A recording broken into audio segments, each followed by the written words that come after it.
All right, what's up, everybody? It's your favorite villain here, and I got my lawyer with me, GB, if you want to say what's up. You.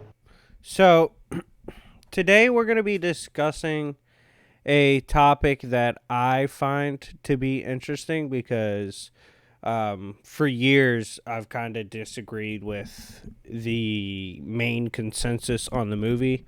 But, anyways, we're going to talk about why, for several reasons, Batman vs. Superman Dawn of Justice is a misunderstood masterpiece. Now, the first point we're going to talk about is, and I'm going to let GB touch on this some. You don't have to give a huge description of it, but basically why this movie had to be dark contextually because of Man of Steel. Oh yeah, just following the storyline of Man of Steel. Man of Steel takes a realistic approach to Superman and how he would affect the world that we live in.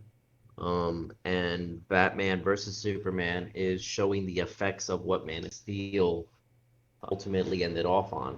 So you have a Batman who's already dealt with a dark history in Gotham. Now he's troubled with the challenge of Superman and whether or not he should let someone that strong exist if he's, I guess you could say, obligated to deal with it for the better of the human race. So it has to be dark. There's no light way about going about tackling a topic like that or a subject like that. Yeah, and it's funny because the whole time, and while it's such a dark tone, Batman's seen as just as much as an alien or a demon figure as Superman is, Yeah. which is quite interesting in contrast to how he views Superman.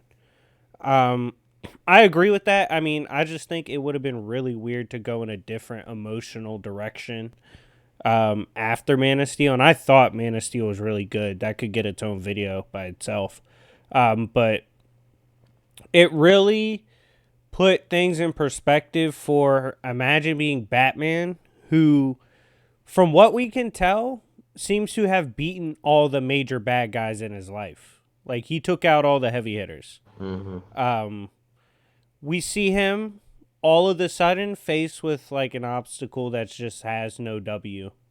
It's just like no feasible win.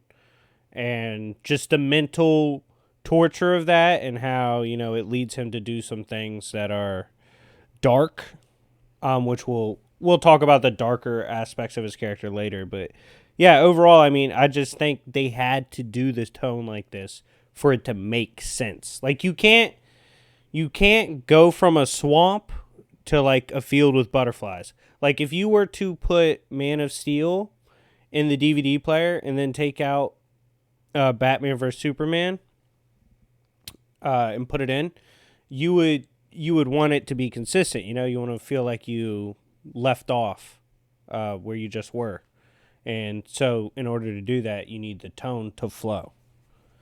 Um, Next thing, and this is more personal for me, and you kind of mentioned it, but Superman to me has always been a hard character to relate to because he has so much plot armor. Like he can just do whatever to get out of stuff. Um, I feel like Man of Steel and Batman vs Superman's Superman is extremely relatable and arguably the most relatable Superman so far. Whether in comics or on the screen, I just think the way he's portrayed as dealing with being as powerful as he is, but he can't be who he is because of how the world is just an amazing thing to see him mentally struggle with. Yeah, the especially in the kindergarten or preschool portrayal of him in Man of Steel, and as he grows up and he's going through phases, it's pretty easy to, I guess you could say, relate to Clark more than you would normally relate to. They do distinct the two very well between Clark and Kal-El. They do distinct. They make a clear distinction between both of those characters really well. So, and I feel like the moment he says like Krypton had its chance, that's what they would. That's really what they were trying to make evident and really put the exclamation mark on his human side and what he goes through and lives through. And in BVS, it's just made more clear. Yeah, like I think one of his biggest character moments in the movies, for me, is when he had to watch his father die because his dad Yeah, wouldn't let him save him, even though he easily could have. Like that just yeah, helped built into the moment where Superman says, "I could have seen that bomb, but I didn't want to see the bomb."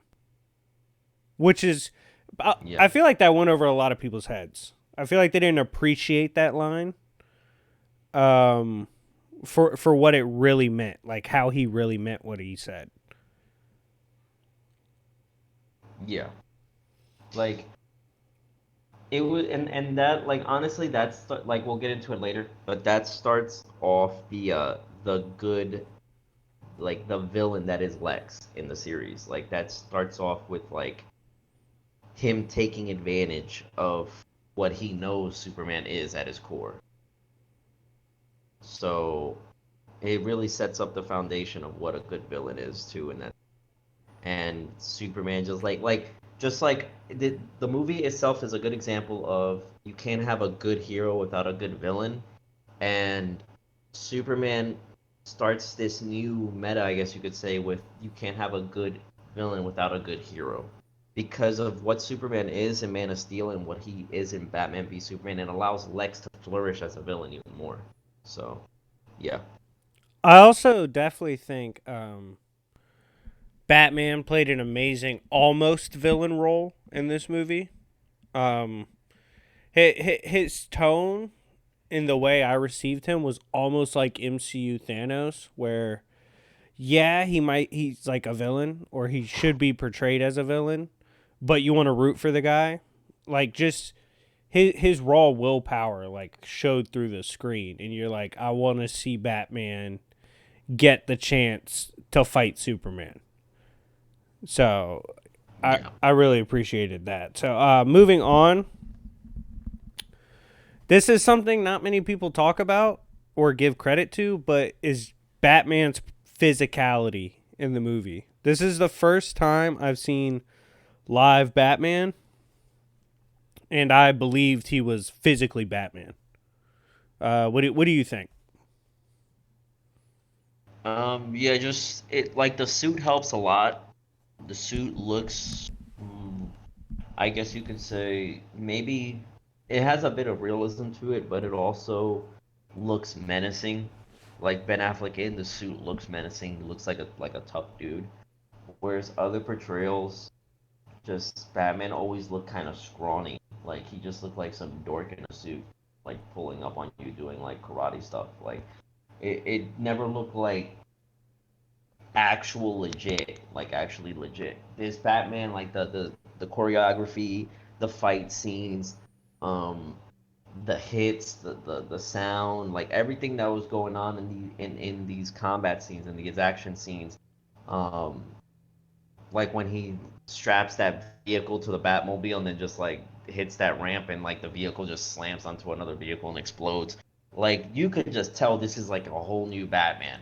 This dude is in his own world and everybody else is just living in Gotham.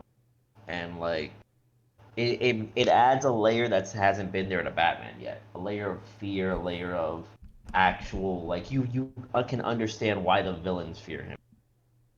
Yo, this Batman had me in the theater like, yo, if Bane came across Batfleck, it's a wrap. It's Yeah, yeah. If you put Batfleck in the Nolan verse, like everybody, all those guys get rather tell pretty quickly. yeah, like Um, this Batman, and what's funny is, and no one really realized this, but there's that cool scene before we get our final, well, semi-final battle, where Batman's physically pumping iron, training, like doing crazy weight work, and on the surface you're like, oh, he's getting bigger for the fight, right? But he, he's really not because there's no amount of weights he could have lifted that would have helped him against Superman It's just the mental edge. This is just the physically dominant, older, I don't have time to play with my food Batman. Yeah. He hits like that, moves like that, and is built like that. And I just, like with Christian Bale, he looked like he could get his back broken. Like, Yeah, Christian Bale's bat suit, it looked like it was plastic. It just looked weird. The cape was weird. Like Batfleck's cape is shielding him from explosions, fire. He's tanking bullets to the back of the head. Like he just looks like a tank. Like he moves like a tank. So it's just menacing. Like he just looks like your worst nightmare as a villain. yeah. Moving on, we have something me and GB, I guess it would be considered a hot take, but we think by far Batfleck is the best Batman. Do you want to give your case Yeah. first?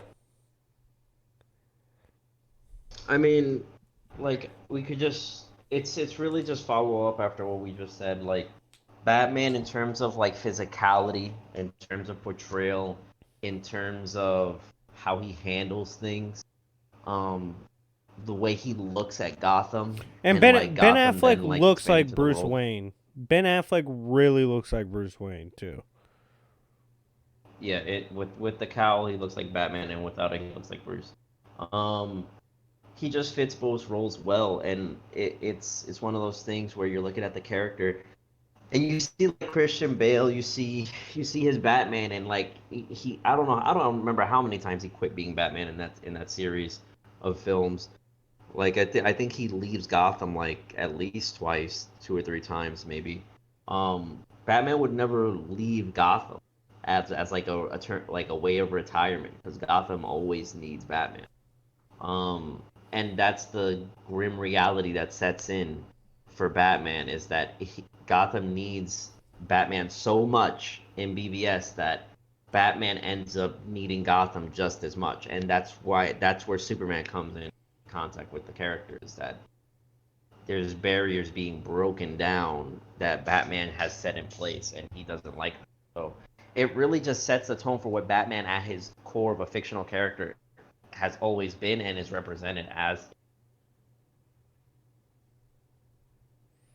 Yeah, and like the thing with Batman, with Ben Affleck's portrayal is he kind of he has that air about him where you're like, yo, he's gonna pull out a W. There's something up his sleeve that's a W. Whenever I watched Christian Bale, I didn't really get that air of confidence in him. Like, if Christian Bale was in that situation with Superman's mom and the flamethrower guy, I'm not comfortable with Christian Bale. Yeah.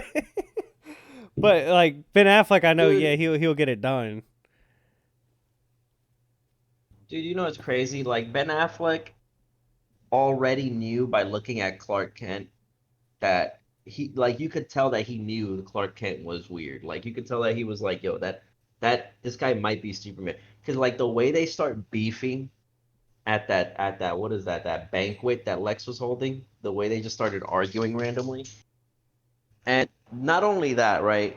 You have Batman trying to figure out the identity of all these people. He definitely ends up knowing who Wonder Woman is and whatever whatnot. Um, and he does this like an instant, like an instance, like from scene to scene, he just starts figuring out who people are. He's on some Batman stuff. Christian Bale slept with Talia al Ghul and didn't know who she was, bro. Like, come on, since when? Since when? What? Bro, come on. That was terrible. That was like one of the Yo, worst things. Christian Bale got swindled by Catwoman immediately. Knew she was a crook. And still he trusted everybody. Christian Bale's Batman trusted everybody. Batman is the least trusting character in fiction. Like, Yeah. come on. That's why Yo, what does Ben Affleck say in the movie? How many good guys Did we change how many stayed that way? Oh yeah, How many good he guys did said we yeah. put away? How many stayed there? Yeah, he said 20 years, Alfred. Like, how many good guys are still here? How many bad guys did we put away? How many changed? How many didn't? And he was just basically Yeah, saying, like, you know damn well we can't just lock them up anymore. Like, it doesn't work like some utopia people imagine. We got to put the big ones down. And it's perfectly yeah, illustrated. And he carries all this weight, and it's understood with the little things like Robin's suit with the Joker stuff painted over it. Jason Todd, yeah, reference. He's been through everything. And he walks that cool line to me where surface value, you might think he's suicidal. With the way he acts, the way he talks, little things he says, especially in Justice League. But he's not. He's just resigned to die if that's what it calls for. yeah. He's not looking to die, but if the W means him dying, he's all for it. And that makes sense. That's Batman stuff. Yeah. Ultimately, when you look at Batman, you're looking for a character that is experienced in everything, basically. And that's what Ben Affleck's character portrays. He shows experience. Even when he doesn't have experience dealing with someone like Superman, he still shows and portrays it like and acts like he does. He moves with confidence. Like, it's not, and it's also like Alfred also helps with that too. To be fair to Jeremy Irons, also puts on that portrayal where he just knows that Batman can handle whatever. He's like, "Yo, there's 30 people in this building. Where do you want to drop?" And he's like, "Oh, I'm just coming through the roof." He's like, "Of course, okay." Here's how I look at it. And I'm not being funny. When Superman showed up and the Batmobile hit it, flipped, got immediately busted up, all that, which was immediately symbolism and craziness because we saw the Batmobile tank so much right before that, literally right before. And then Superman, it bumps into Yeah, Superman and it's done. But when Superman confronted him, but then just chose to fly off, I was like, that's a mistake. You shouldn't have given Batman a second chance. That's the only. Bruce Wayne or Ben Affleck's Batman is the first Batman portrayal I've seen where I felt that way, where someone that like didn't take the chance to put him down. I'm like, yeah, it's a wrap. I didn't feel that way when Bane broke yeah. Bale's back. I really didn't. Doesn't Superman say something crazy that you just don't say to Batman, period? Doesn't he say, like, Gotham's my turf now? Or something like that? Like, you just don't say that to Batman no matter who you are. He said Gotham's. Like, I that's. think he said Gotham's my. He said something disrespectful that caused Batman, and he knew Superman could hear him. He said, "Do you bleed?" Yeah. He was like, oh, we're really talking. But it's crazy too because like Ben Affleck's had no reason standing up and getting in Superman's face, but Batman would do that. That's a Yeah. Batman Yeah. act. Yeah, you're not gonna disrespect Batman in his hood. Like, that's it. Like, you're Yeah, in Gotham, this man, you're not he'll coming to the he'll block die and for doing that. his respect. You better give him his respect. Yeah, like, he rides for his boys and dies for his boys.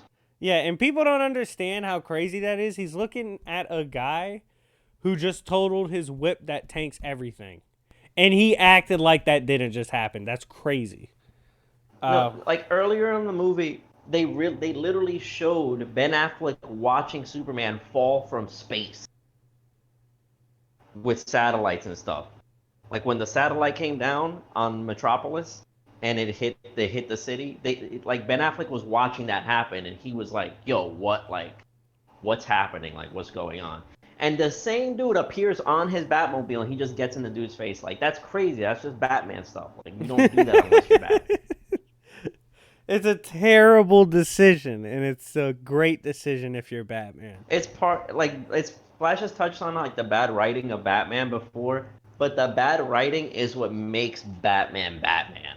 Because only he does stuff that just doesn't make sense like that. He pulled a Blicky on Darkseid. Like It's in his nature to do stuff that's just absurd. Yeah, Like he's the god of picking fights you can't win. Like he just loves yeah. debating uphill. But moving on, something I think does need to be axed is the myth of, oh, why is Batman so dark in this movie?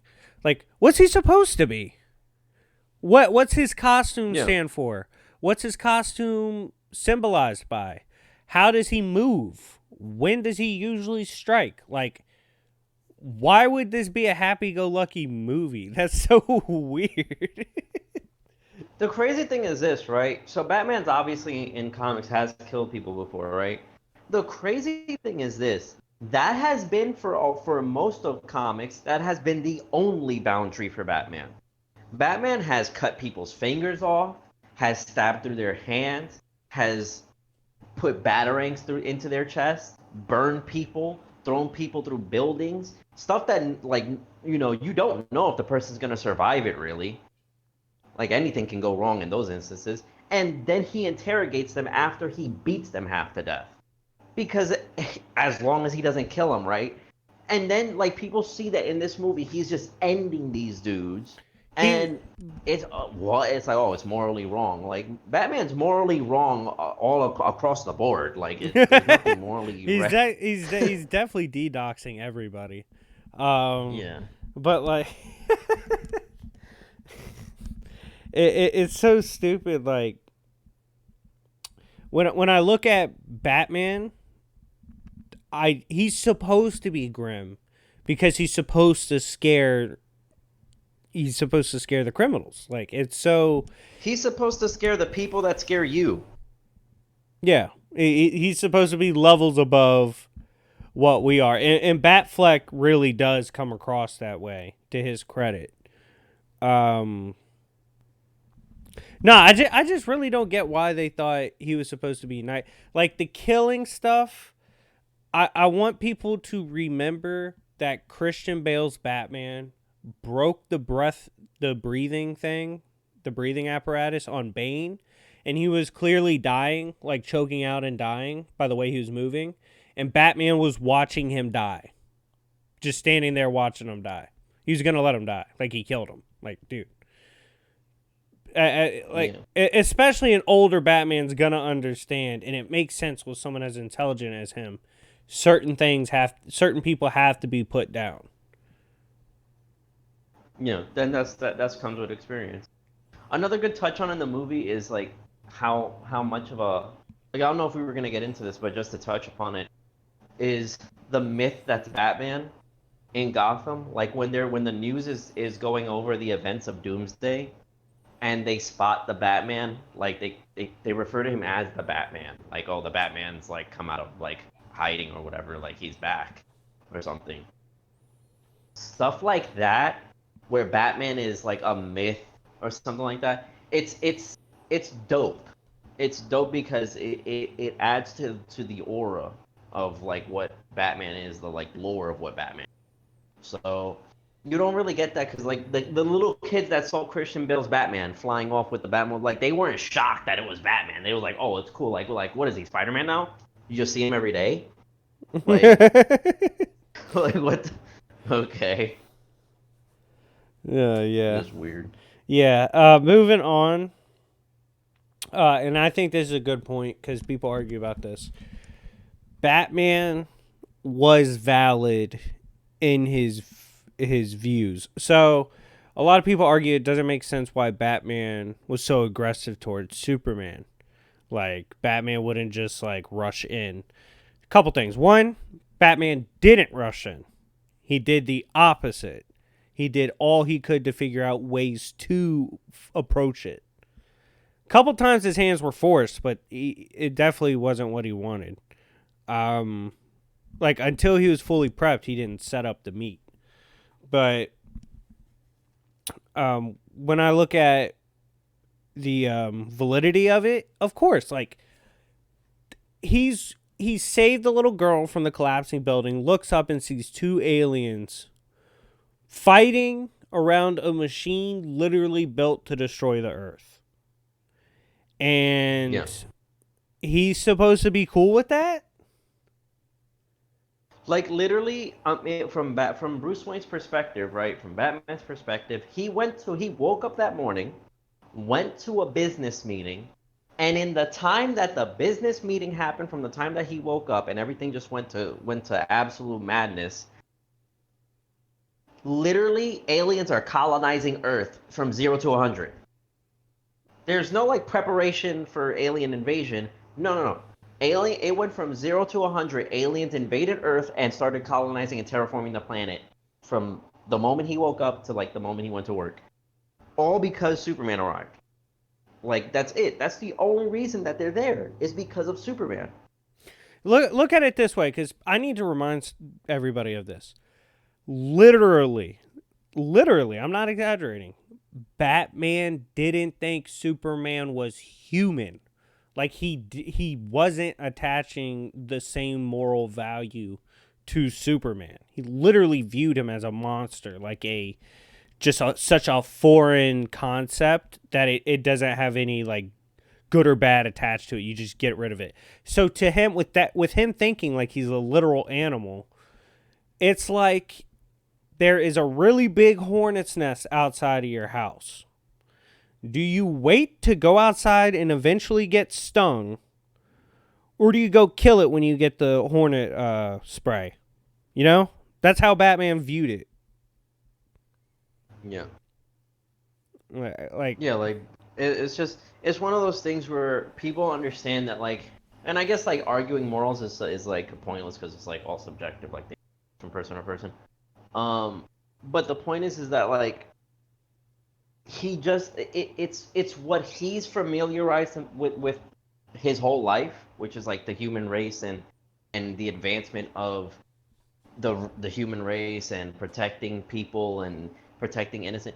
Ultimately, Superman in that one fight where it wasn't really it was Superman's fault indirectly, but Superman didn't like call them to Earth. He just indirectly drew them there. But ultimately, it was that moment that Superman made it evident to Batman that he's just too dangerous to have on Earth. Like he's too violent. and Like in it's just gonna cause too much damage. and people like falsely look at it from the viewpoint of, oh, Batman's fear of the unknown is irrational. I'd argue he doesn't fear the unknown. He knows what Superman's capable of. That's why he's Yeah, afraid of him. Batman's not afraid of anybody that has beef with him. What he's afraid of is the dude that has literally proven he can destroy the Earth. yeah. At So, this point, Batman's lost everything. Like, what is there to be afraid of? Like,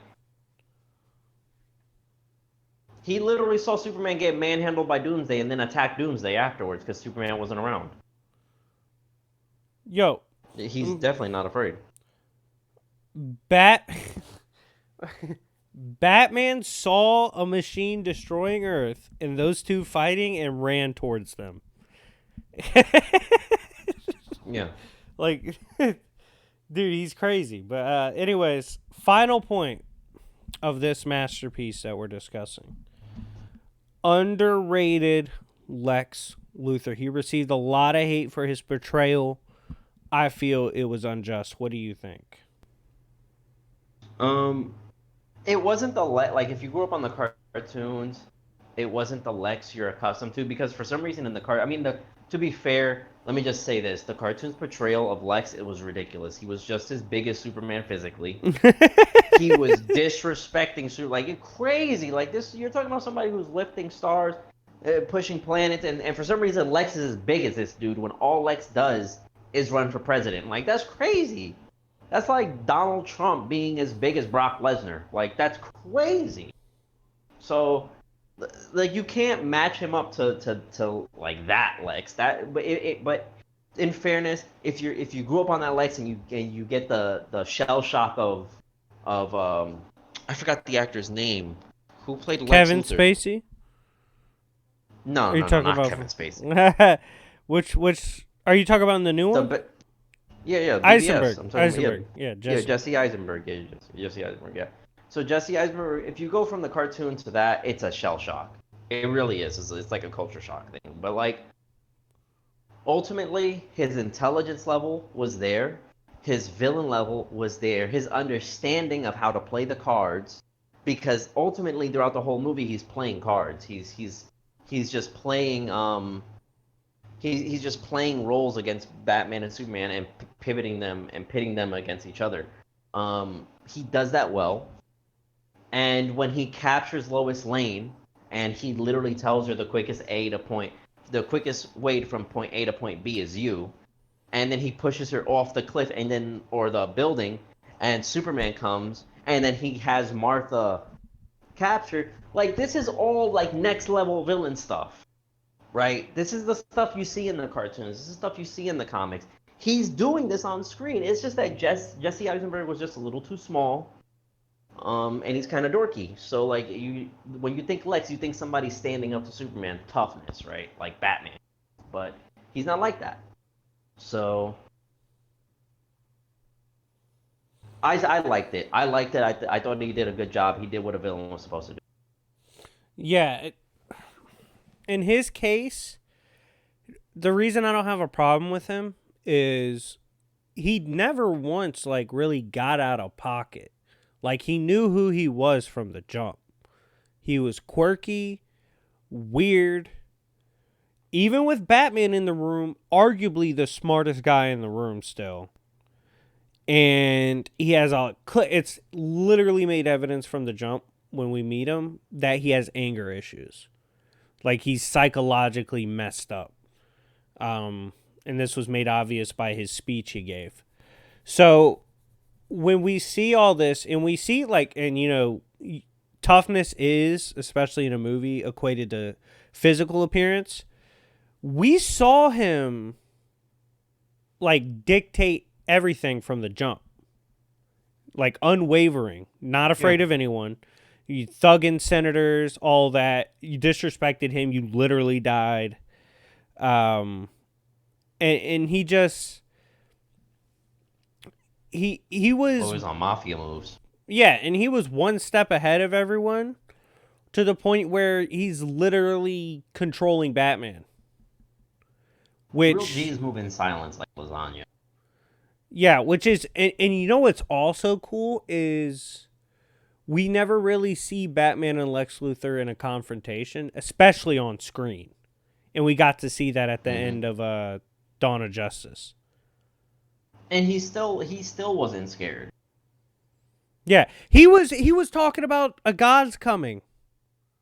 That's how Yeah, like intelligent he this Luthor was. He has that like level of awareness of stuff going on.